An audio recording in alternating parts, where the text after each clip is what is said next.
Lalu teman-teman, ini yang ada menjadi fenomena ya.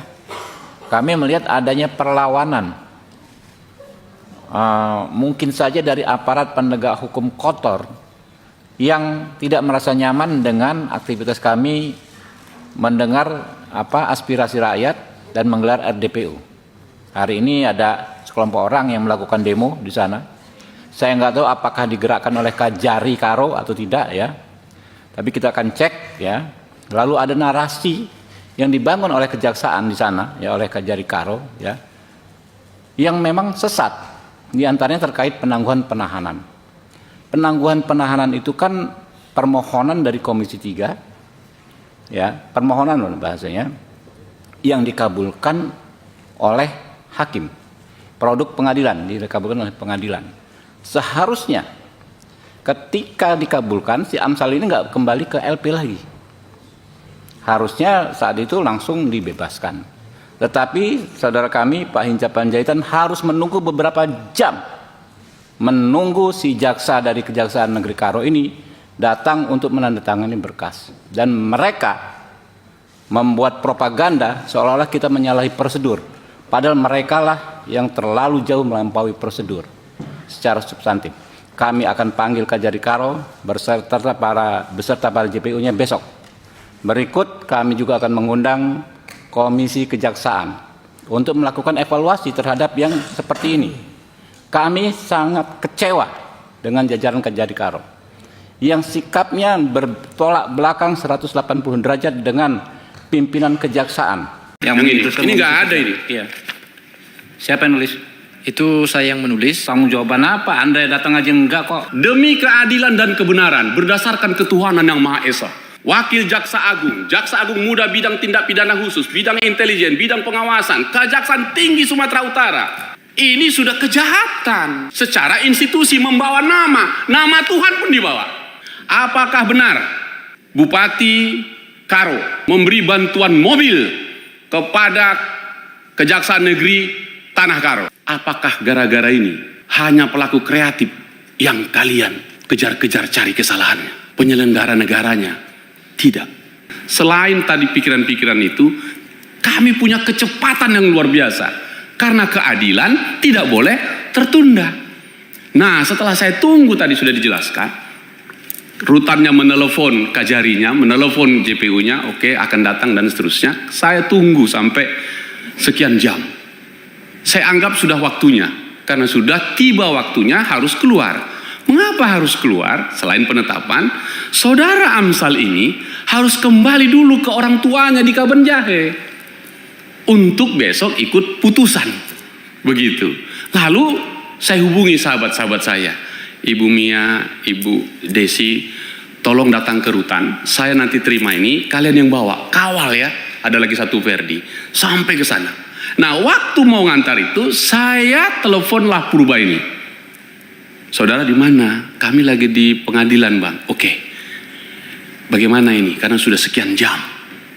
Iya Pak, saya mau ambil D5-nya. Oke lah. Gini saja. Kan administrasi nggak mengubah substansinya. Nanti nyusul ya, kita teken sama-sama. Oke. Diokekannya tuh. Jadi keluar. Kami teleponan, berangkatlah ini. Saya pesan, jangan sampai tidak balik ya. Paling lama jam 8 malam dari rumah orang tua Amsal, balik lagi ke Medan. Itu kalau lancar 3 jam. Tidak lancar itu. Saya yang dakdikduk. Karena saya yang diperintah ketua yang menjamini. Kalau Amsal hilang, taruh kemana saya ini? Maka saya tanggung jawab penuh, nggak tidur sampai subuh menunggu itu. Saya kemudian ditelepon rutan.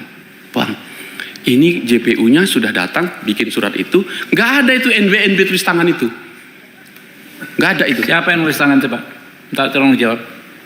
Di koper resmi ada tulis tangan itu yang ini nggak ada ini. Iya. Siapa yang nulis? Siap, izin pimpinan. Itu saya yang menulis atas sebagai pertanggungjawaban dalam melaksanakan penetapan hakim. Tanggung jawaban apa? Anda datang aja enggak kok ke pengadilan kok. Udah, siap. Oke, terima kasih. Saya lanjutkan. Sekarang ini suratnya. Mohon maaf ini, secara profesional harus dipertanggungjawabkan ini. Karena ini bukan lagi provokatif ketua, kalau menurut saya. Adu domba institusi. Ini mereknya, Kejaksaan Republik Indonesia, Kejaksaan Tinggi Sumatera Utara, Kejaksaan Negeri Karo. Kata-kata di atas apa? Demi keadilan dan kebenaran berdasarkan ketuhanan yang Maha Esa. Segera.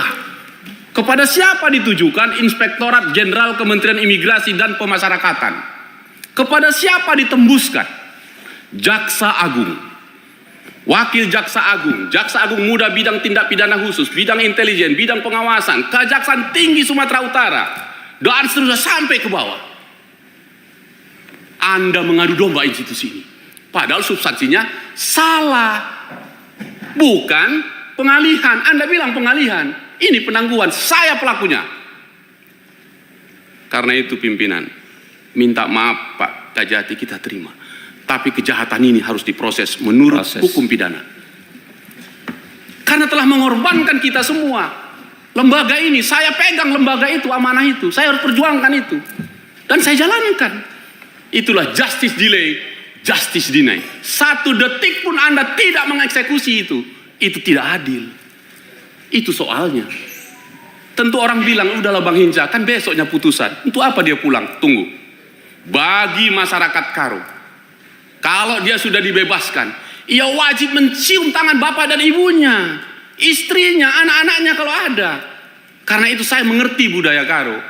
Antar Amsal pulang ke rumahnya, agar kakinya menginjakkannya di depan pintu rumahnya.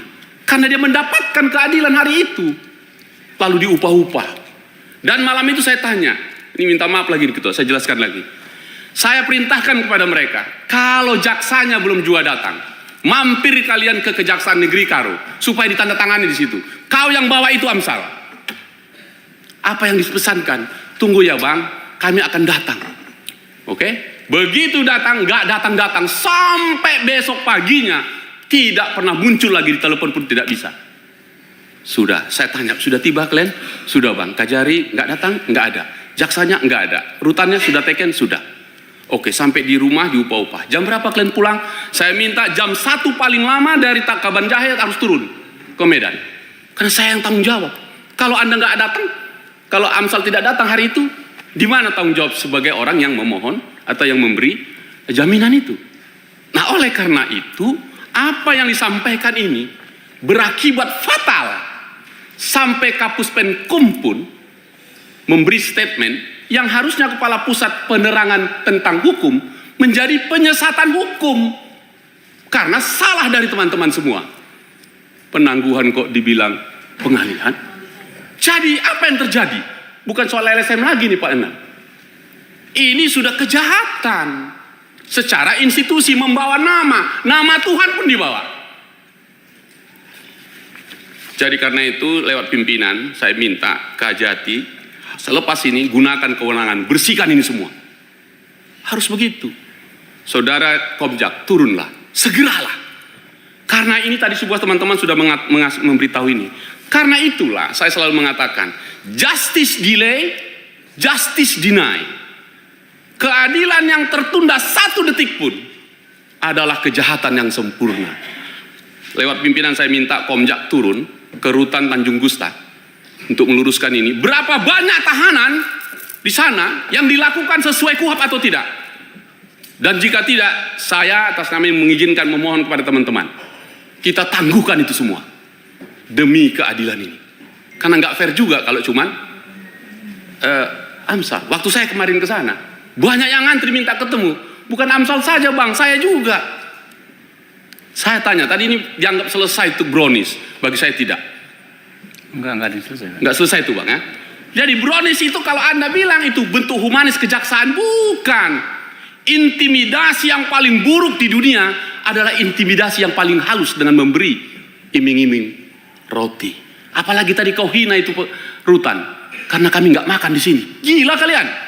Negara mencukupi seluruh biaya untuk makan. Kenapa kalian bilang kami kekurang makanan di sini? Jangan.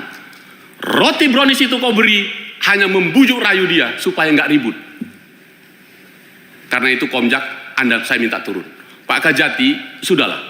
Anda sukses menuntaskan Deli Serdang. Anda sukses menuntaskan Tapanuli lapas ya. Padang Lawas. Sekarang Karo kita selesaikan. Bapak turun. Teman-teman, selamat bertemu kembali dengan saya di channel ini. Konten kali ini saya berbagi mengenai kasus yang lagi viral yang terjadi di Sumatera Utara atau di Tanah Karo, di mana salah satu pelaku ekonomi industri kreatif Indonesia bekerja sama dengan pemerintah membuat beberapa video desa yang pada akhirnya dia ditetapkan sebagai tersangka karena diduga melakukan korupsi di pembuatan video tersebut. Ya, beritanya seperti ini: belajar dari kasus Amsal Sitepu, ancaman bagi industri kreatif Indonesia. Kasus yang menjerat videografer Amsal Christy Sitepu menjadi sorotan publik dalam beberapa waktu terakhir. Direktur CV Promiselan tersebut didakwa atas dugaan korupsi dalam proyek pembuatan video 20 video profil desa di Kabupaten Karo, Sumatera Utara. Namun di balik polemik angka dan audit anggaran tersimpan persoalan yang lebih mendasar, ancaman terhadap keberlangsungan industri kreatif Indonesia. Dosen Ilmu Komunikasi Universitas Muhammadiyah Yogyakarta, Dr. Fajar Junaidi, SSOS MSI, menilai kasus ini tidak sekedar persoalan hukum administratif, melainkan mencerminkan potensi kriminalisasi terhadap kerja kreatif. Ini bukan hanya soal selisih anggaran, tetapi tentang bagaimana kerja kreatif dipahami, ada atau justru tidak dipahami oleh sistem, ujar dalam wawancara daring. Ini bukan hanya soal selisih anggaran, tetapi tentang bagaimana kerja kreatif dipahami atau justru tidak dipahami oleh sistem. Berawal dari proposal video profil, kasus ini bermula ketika Amsal mengajukan proposal pembuatan video profil desa dengan anggaran 30 juta per video. Proposal tersebut mencakup berbagai komponen produksi, mulai dari pengembangan konsep, penulisan naskah, penggunaan peralatan, hingga proses penyutingan dan dubbing. Namun hasil audit Inspektorat Daerah Kabupaten Karo menyatakan sejumlah komponen tersebut tidak layak dibebankan sehingga nilai produksi dinilai hanya 24,1 juta per video. Selisih ini kemudian dijadikan dasar dugaan kerugian negara sebesar 202 juta. Menurut Fajar, pendekatan audit yang hanya mengakui bukti fisik seperti kwitansi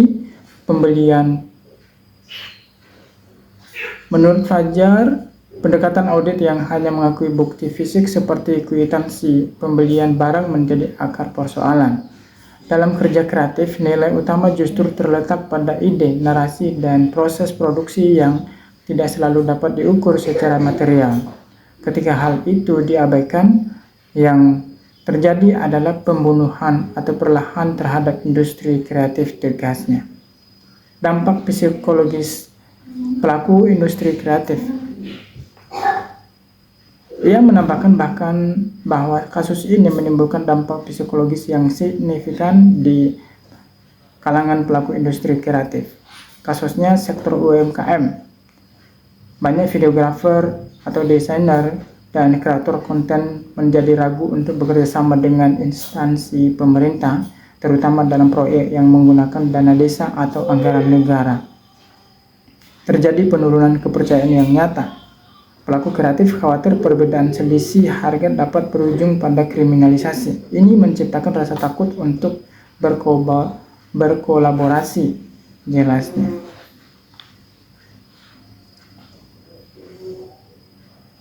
Fenomena ini dikenal sebagai chilling effect, yaitu kondisi ketika kekuatan terhadap risiko hukum membuat pelaku industri menahan diri untuk berkarya atau mengambil peluang kerja.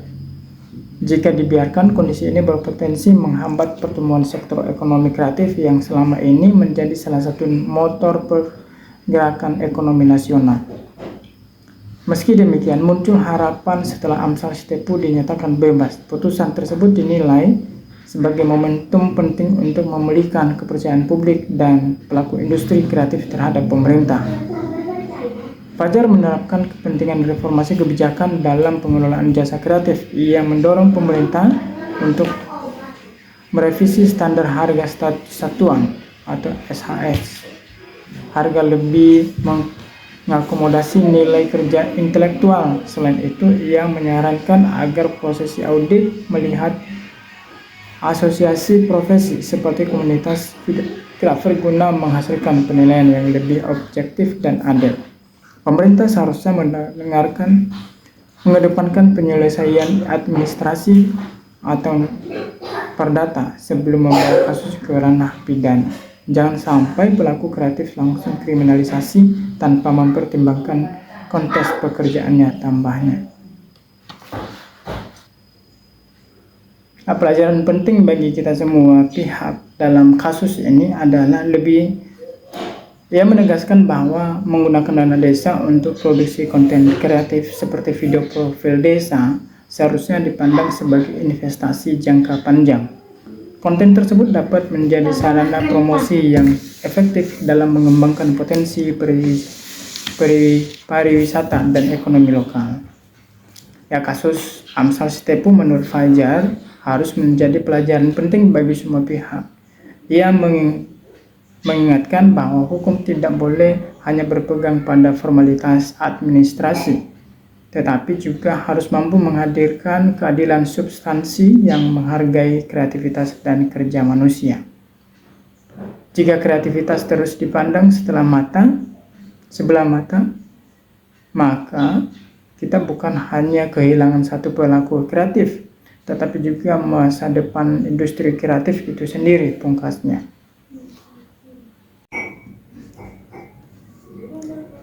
Habibur Rahman menyoroti proses penahanan Amsal Sitepu yang dinilai sengaja diperlambat oleh pihak kejaksaan di Medan.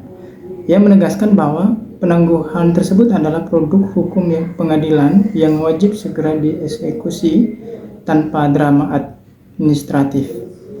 Sebagai tindak lanjut, Komisi 3 DPR Republik Indonesia secara resmi akan memanggil Kejari Karo beserta tim jaksa penuntut umum terkait pada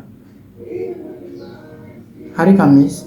Tak hanya itu, Komisi Kejaksaan juga akan diundang untuk melakukan evaluasi menyeluruh terhadap kinerja dan integritas jajaran kejaksaan di daerah tersebut. Komisi 3 DPR RI sangat kecewa atas kinerja kejaksaan yang ada di Tanah Karo.